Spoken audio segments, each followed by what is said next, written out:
So today's talk is about toys and games and play, and how we can actually provide our dogs with an extra element to their day by giving them things to be playing with and having fun with.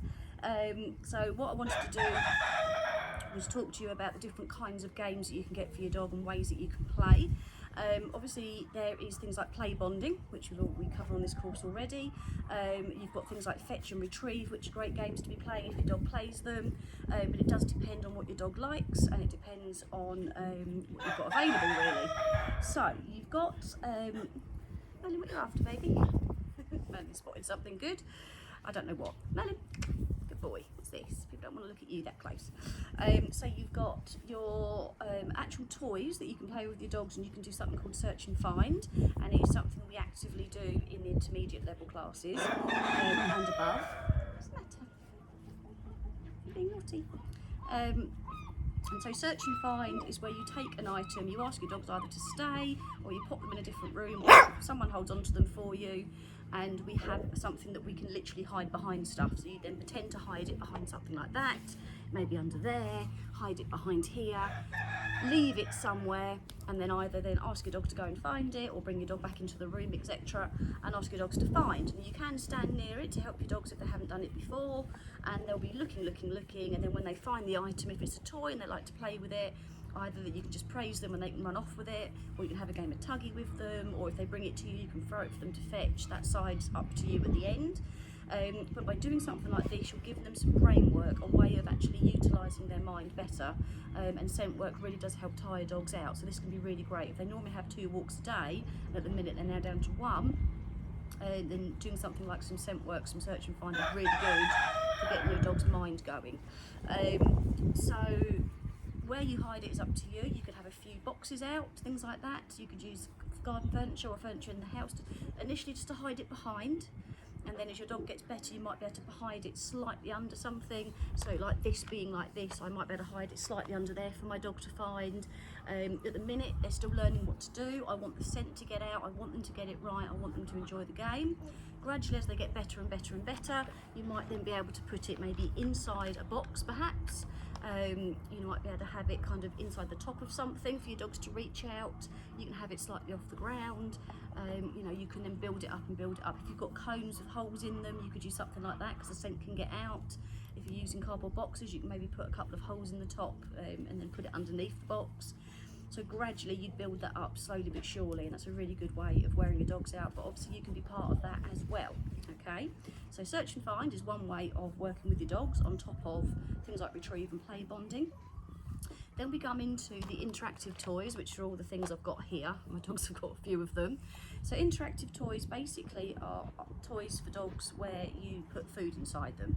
So they're marketed as treat toys a lot of the time, but you can actually put your dog's food in, so especially if they're kibble fed or on freeze-dried food, then you can put that in there. Harder if they're raw fed, like mine. But all you're doing then, something like a treat ball, so this is a very small version of a treat ball where you can put food in the top, you then give it to your dog, and then they bat it about to get the food out of it. You've got Kongs do a very similar job. You have Tugger Jug, which is a bottle basically with a tuggy toy in it, but again the food's inside. So those sorts of things are really nice and easy. You just put the food in. Dog pyramids are another good one as well. It's weighted at the bottom, so as your dog's batting it, it always goes upright once it's released some food. So as you can see with Merlin, that's keeping him busy. So they are generally sort of under a tenner to buy if you haven't got one. And again, you can just fill them up with your dog's food or some treats, and that keeps them busy for a bit and gives them something to do. Really good for puppies and senior dogs as well, because it gives them a bit of movement, but it's not going to be harmful to it. There's no impact or anything, and it's a lot better for very young dogs and very old dogs than keep chucking a ball over and over for 10 minutes. It's much better for the joints. You can then move up a scale to things like snuffle mats, and the snuffle mat, I've just been putting treats inside there so you can have a little look, and Ripley's going to do that. You had the ball, mister. So a snuffle mat is literally just a rubber mat with lots of pieces of fleece in there, and then they're literally snuffling. They're working their way through with their nose to find the individual bits of treat, as you can see Ripley is doing there. And they're quite nice. You can make them yourself, you can buy them. I've got one that's huge. You've got loads of different sizes. I think they're really nice if your dog has to be crated at all. So if you've got a female in season perhaps and your dogs are crated, or you crate them during the day anyway, that's another nice way of giving them a crate game. From there it then turns into pretty much board games for dogs, so things where you can actually put the treat inside and your dog then learns to move bits and pieces about. So again, I'll put some treats in and show you what these look like. So Merlin's got this little one, and then Ripley's going to do the dog brick, and so this literally just slides. This is a level 1 version, so just put a few in there for Rippers. Ripley, there you go baby. So they'll show you what they look like, and it's basically using their noses and their paws to push things, move things. Some have got levers on them, some of them have got bits that they can slide or lift, or things like that, things that come out. And that really does give your dog something to be working on. Again, you can help them as much as you want. I think you might have done it, mate. Yeah, I think you did it, good boy.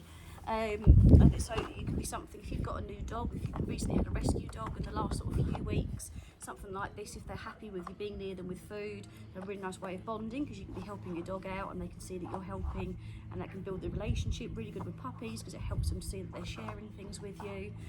So these games, you don't need to just leave them on their own, but actually helping them and saying, oh, where is it, can you find it, what we're doing, is a really nice way of working with your dog. It goes up to even harder, so things like this is one of the new Nina Otterson toys. This is their first ever level 4 one. So we literally have all of these compartments in here for your dogs to find, and then in here as well. Merlin, where are you going? Like that, so that's quite a difficult one. We've got things like this. Puppy, what's that? Merlin, what's this, baby?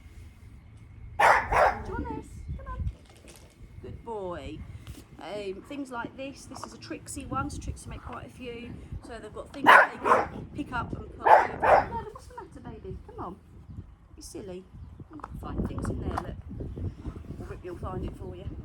Okay. Okay. This also has things for them to pull, like that.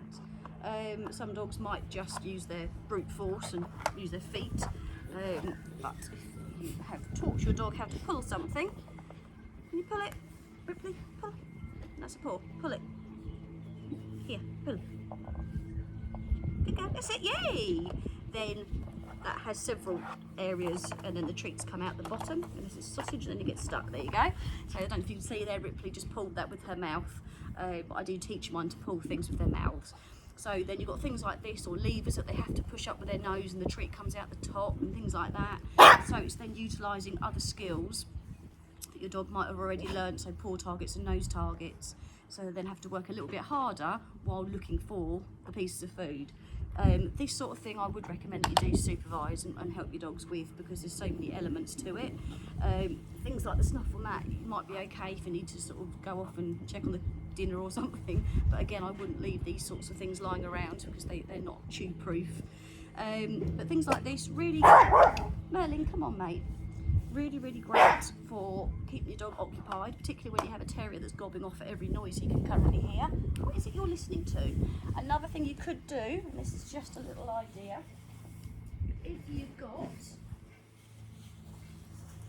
a spare bed of your dogs and you've got a load of children's toy balls, I think these probably came from Tesco's or somewhere, you can actually put the balls in over there, chuck some treats in, find that for me, and then they can use this as their own miniature ball pool. So this is another bit of search and find that they can be doing, chucking a few bits of treat for them or their dinner, and that's another thing that they can be looking for. So even if you haven't got a paddling pool spare, you can actually utilise their beds and things like that, just something that's big enough to hold the balls in, but they can still get in and out comfortably, and that will work as another search and find toy. So you haven't even got to buy them, it might just be stuff that you've already got. You can utilise rolled up newspaper, scrunched up with treats in, and get your dogs to play with them. You can have a towel spread out, pop some treats in, roll the towel up, and your dog needs to unroll it to get the food. If you've got a dog that likes to chew things though, that might be too much on the side of frustration. If you've got several toilet roll middles from all the loo roll we've been stockpiling lately, you could put treats inside there, maybe stuff some paper in either side, or bend the edges down and stick a load of them in a box, and then your dog can hunt through there to get the food out. So you haven't even got to spend money to do this sort of thing. The interactive side of the play is really down to what you've got available and what you can use. It might even be you've got stuff at home, some interactive toys that you've forgotten about. Get them out. This is a good time to use them. Really good time to get your dog's brain going, and helps them to get some stimulation as well. Okay, so play, all sorts of different play with your dogs, depends on what they like, whether they're food or toy, or they like a bit of both, and it can be a lot of fun. Merlin, come on mate. It can be a lot of fun for you and your dog as you have Merlin. So I'm going to go and see what he's woofing at now, God knows what, and enjoy the rest of your day.